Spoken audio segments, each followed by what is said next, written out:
Somnifère, le podcast. Il n'y a pas de hasard, il n'y a que des rendez-vous. Écrit Paul Éluard. Bonsoir à toutes et à tous, nous sommes le mardi 29 mars et Somnifère vous raconte ce soir l'histoire de deux jeunes gens que tout semble opposer, mais dont les destins se croisent sous les néons rouges d'une maison close. C'est un récit d'Ernest Choquette intitulé Loulou. Et juste avant cela, un voyage auditif pour se détendre au bruit des vagues. Je vous souhaite une excellente nuit et maintenant place à notre séance de relaxation.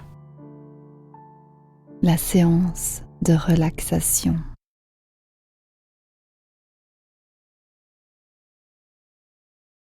Installez-vous confortablement, fermez les yeux et prenez quelques instants pour relâcher toutes les tensions.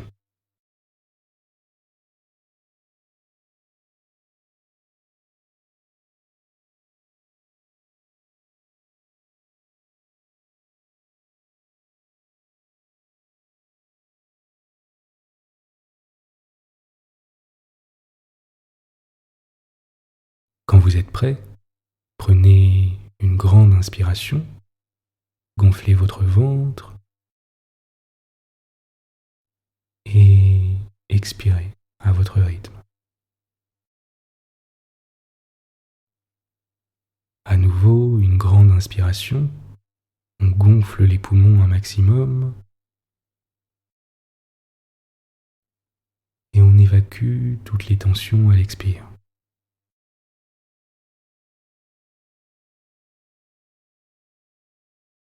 Imaginez-vous à présent sur une plage.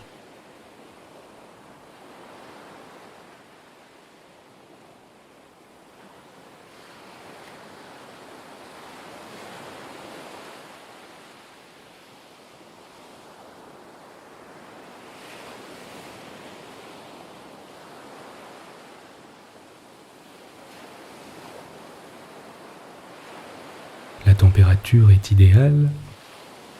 Nous sommes en fin d'après-midi. Le soleil va bientôt se coucher.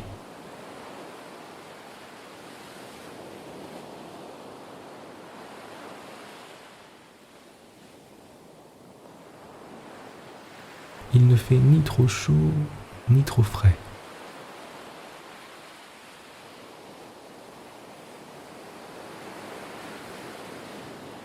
Prenez quelques instants pour visualiser du mieux que vous le pouvez votre plage, dans ses moindres détails.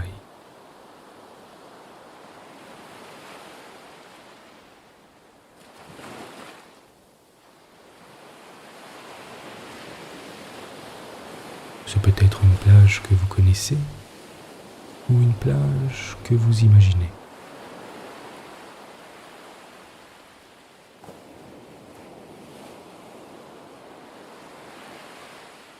Observez la couleur de l'eau.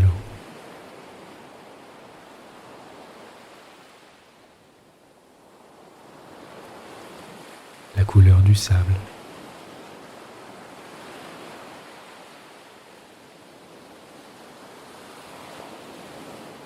L'odeur du sel et de la mer.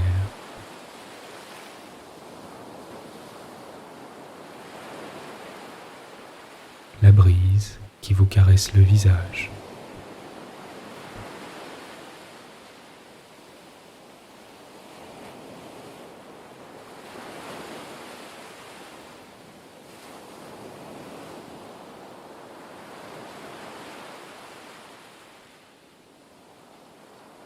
Imaginez-vous marcher tranquillement au bord de l'eau en écoutant la douce musique des vagues qui vous accompagne.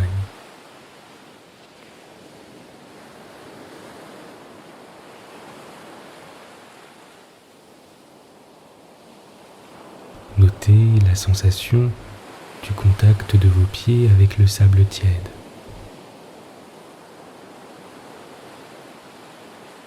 Observez comme c'est agréable.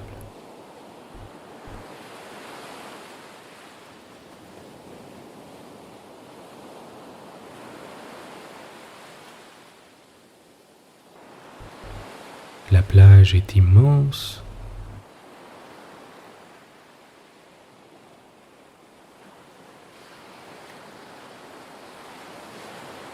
Vous continuez d'écouter les vagues s'écraser sur le rivage.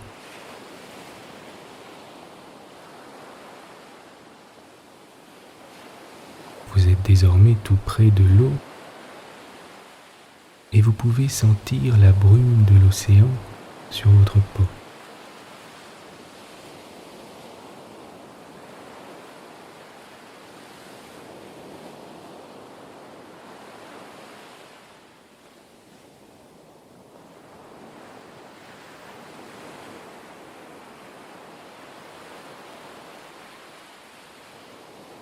Vos pieds s'enfoncent dans le sable tiède et quelques grains viennent se loger entre vos doigts de pied.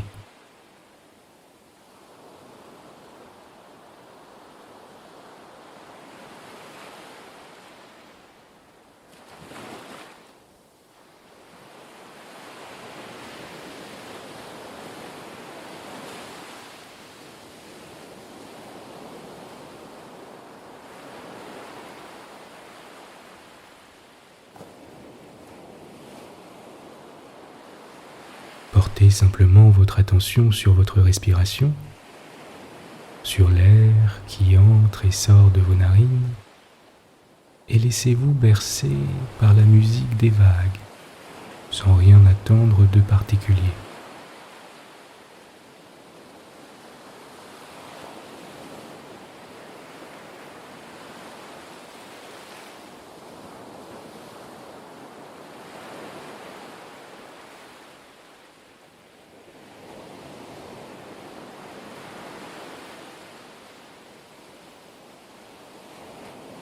Vous vous approchez un peu plus de l'eau et le sable devient plus ferme, plus humide.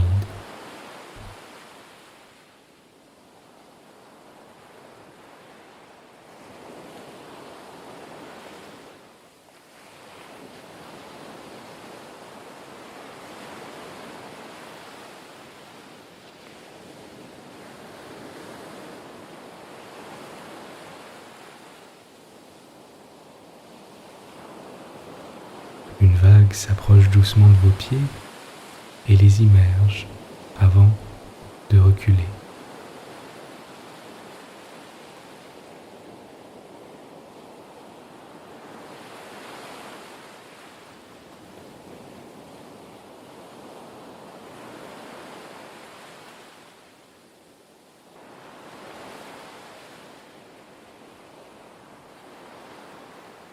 Les vagues continuent de s'échouer sur vos pieds et vos chevilles alors que vous prenez un grand bol d'air frais.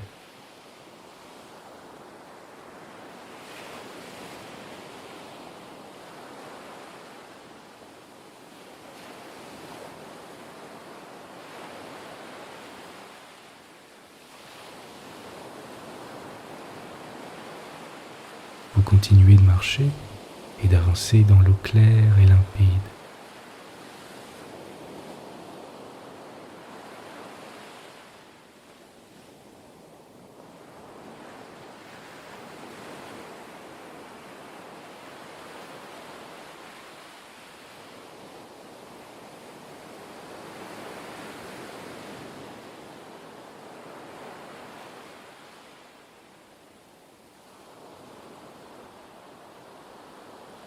L'eau est si claire que vous pouvez voir vos pieds à travers.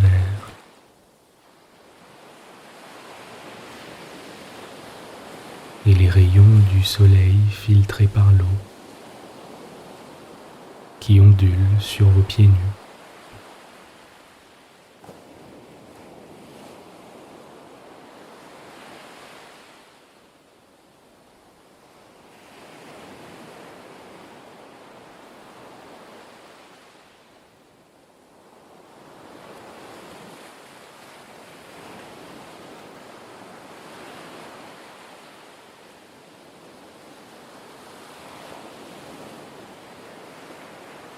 Vous pouvez, si vous le souhaitez, aller plus loin dans la mer et même nager dans l'eau claire, ou alors simplement rester là et profiter du moment.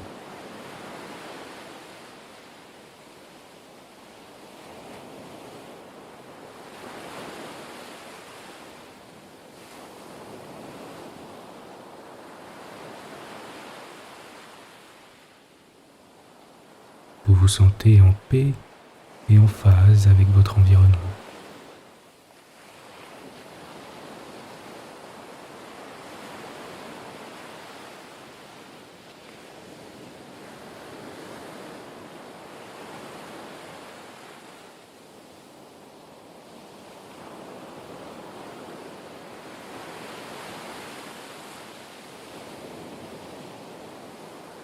Continuez de porter votre attention sur votre respiration et sur le bruit des vagues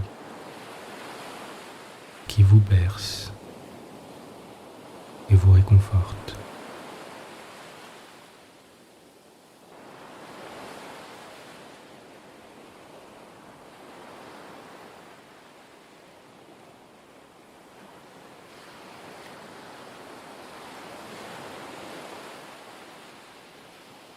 Prenez quelques instants pour vous concentrer sur ce que vous voyez autour de vous. Les odeurs,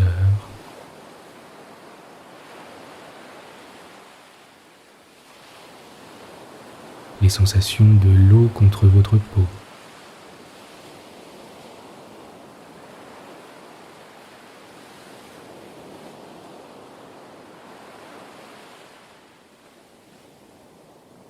les sons que vous pouvez entendre,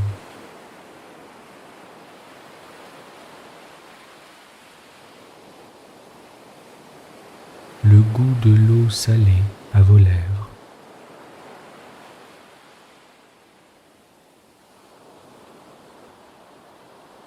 vous continuez de vous promener sans but précis au bord de l'eau,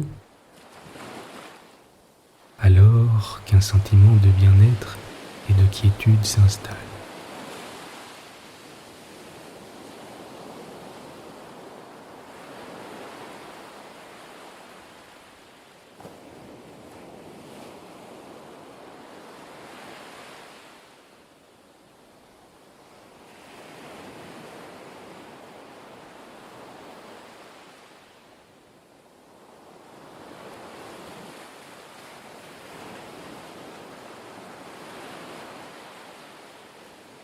Vous décidez de vous allonger un moment et de vous laisser bercer par le bruit des vagues. Peut-être sur une chaise longue, peut-être sur une serviette, peut-être à même le sable.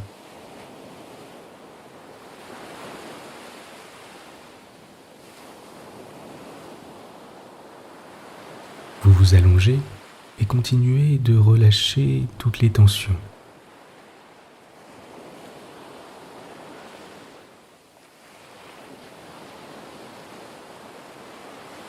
Sentez comme un vent de relaxation venir envelopper la plante de vos pieds.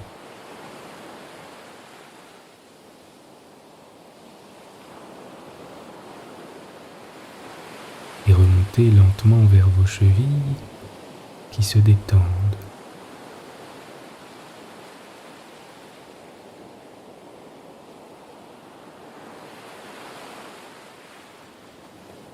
Ainsi que vos mollets qui se décontractent.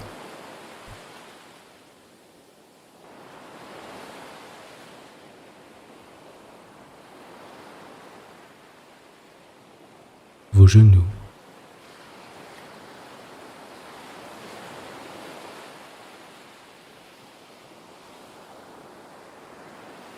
Vos cuisses.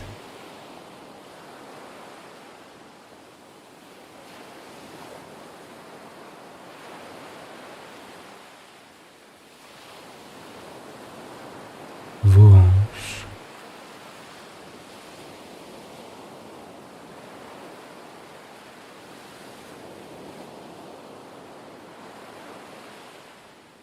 Votre ventre.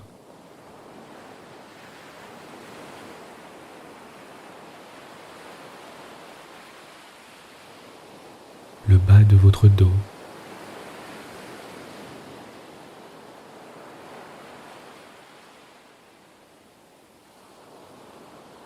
Jusqu'à remonter lentement, vertèbre par vertèbre, en douceur, jusqu'au trapèze.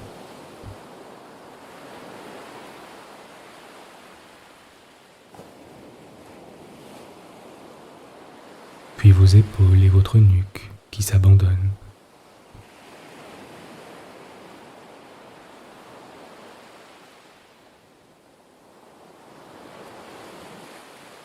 Votre mâchoire,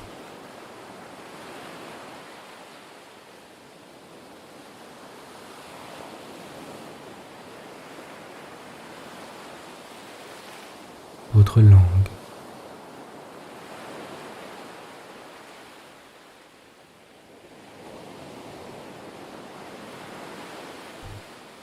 vos tempes,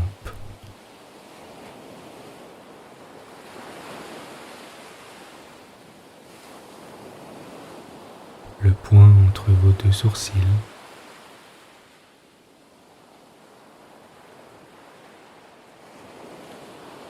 et le dessus de votre tête.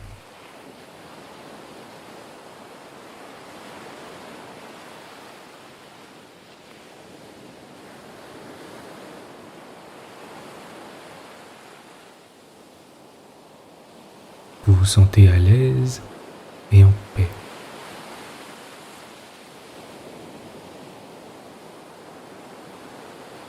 Un peu comme dans du coton.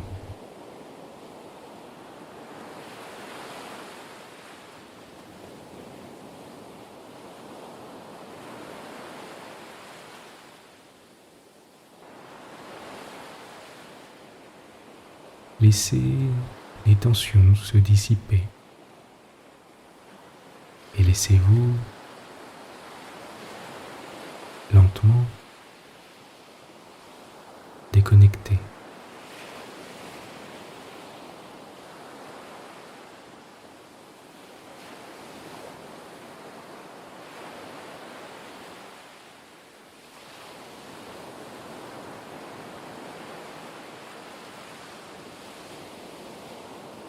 À présent, portez simplement votre attention sur votre respiration et sur l'air qui entre et sort de vos narines.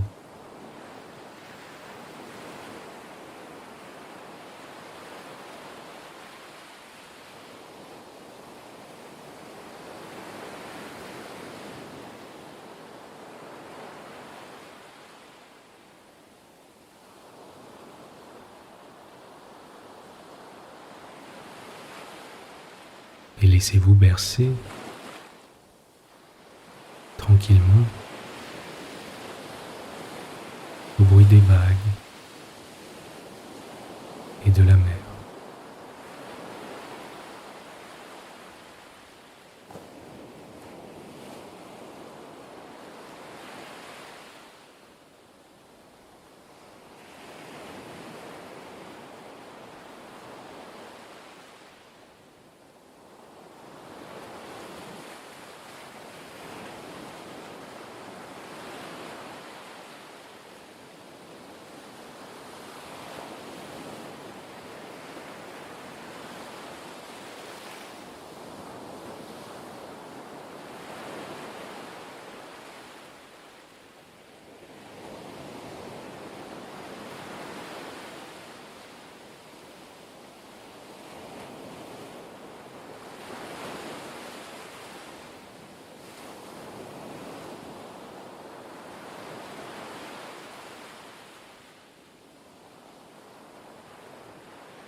Vous êtes calme et détendu.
l'histoire du soir.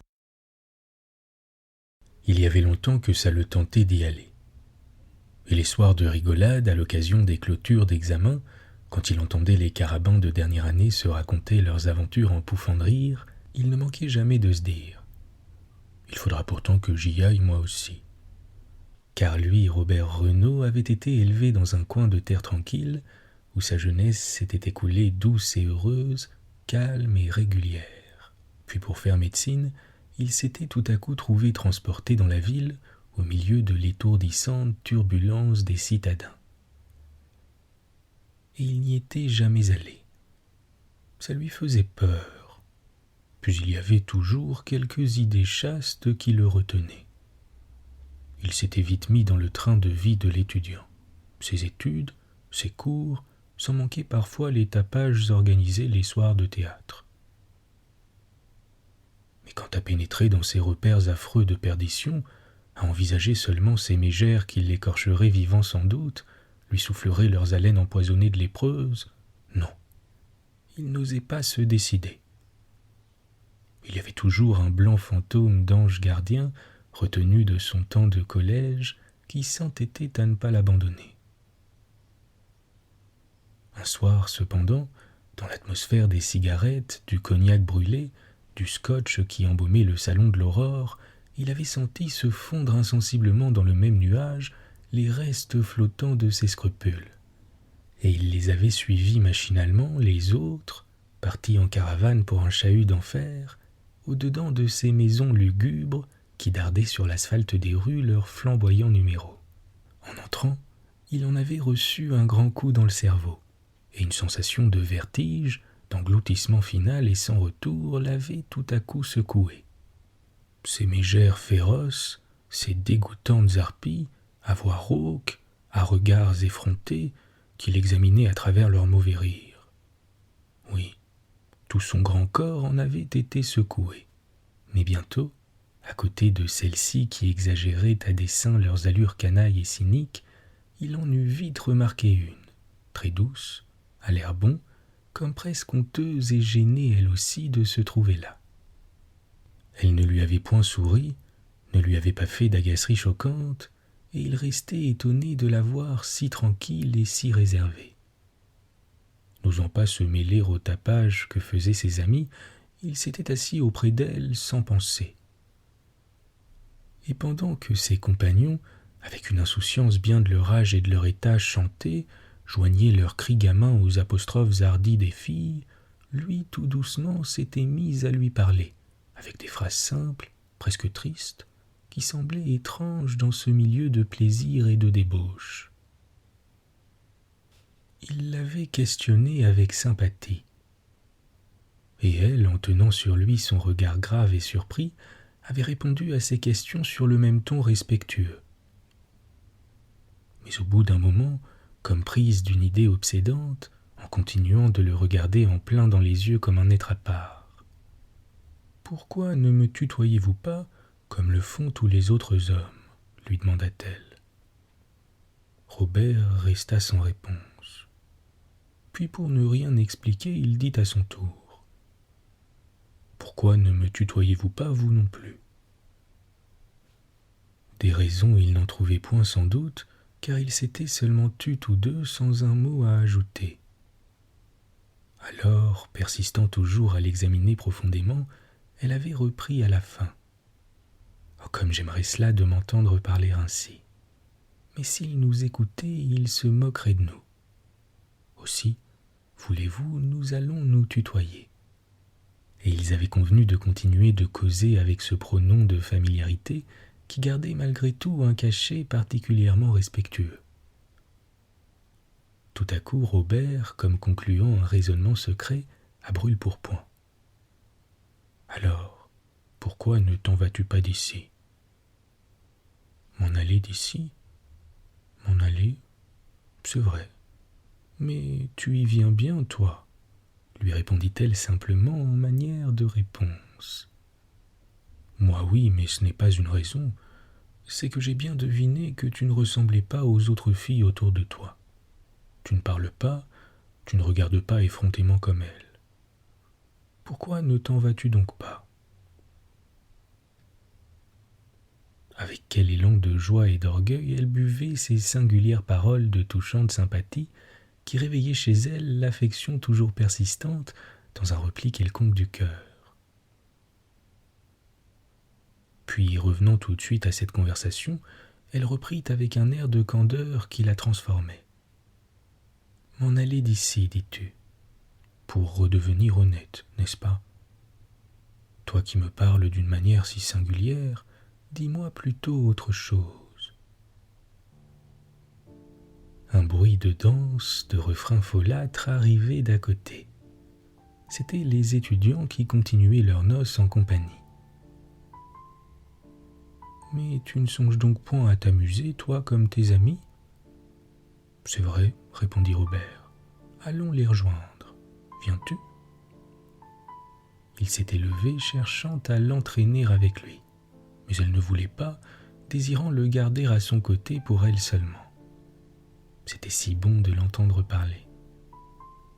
Alors il se rassit machinalement, comme pour lui obéir sans savoir. « Comment t'appelles-tu » Elle hésita d'abord, gênée, troublée tout à fait de révéler son nom de bataille, dont la mention seule allait l'éloigner de son rêve délicieux. Mais à la fin, « Loulou, dit-elle. « Loulou, si tu le veux bien, allons-nous-en, lui dit-il. Elle le suivit sans réfléchir, et ils s'en étaient allés tous les deux, l'âme heureuse, seuls dans les rues désertes de la ville. 3 ans plus tard, ils étaient mari et femme. Bonne nuit. Bonne nuit.